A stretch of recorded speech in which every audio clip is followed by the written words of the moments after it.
નમસ્કાર, આપ જોઈ રહ્યા છો સ્પાર્ક ટુડે ન્યૂઝ। કરજણ તાલુકાના સાપા ગામ ખાતે રહેતા સલીમ શેઠના ઘરે ગતરોજ સાંજના સુમારે ઘરનું લોક તોડી કોઈ ચોર ઈસમો ઘરમાં ઘૂસી જઈ ઘરમાંની તિજોરીમાંથી સોનાના દાગીના અને રોકડ રકમની ચોરી કરી પલાયન થઈ જતા ચકચાર મચી જવા પામી છે।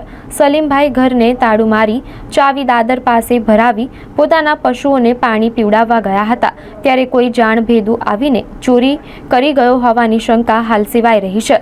બીજી તરફ ગ્રામ પંચાયતમાં લાખોના ખર્ચે ગામમાં સીસીટીવી કેમેરા નાખ્યા હતા, જે ચાલુ કરાવવા જાગૃત લોકોએ લેખિતમાં તંત્રને જાણ કરવા છતાં કેમેરા બાબતે કોઈ કાર્યવાહી કરવામાં આવી નથી। જો કેમેરા ચાલુ હોત તો ભર દિવસે થયેલા આ ચોરીનું પોલીસને કાંઈ પગેરું મેળવવામાં મદદ મળત। હાલ ચોરીને લઈ પોલીસે ફરિયાદના આધારે તપાસ હાથ ધરી છે।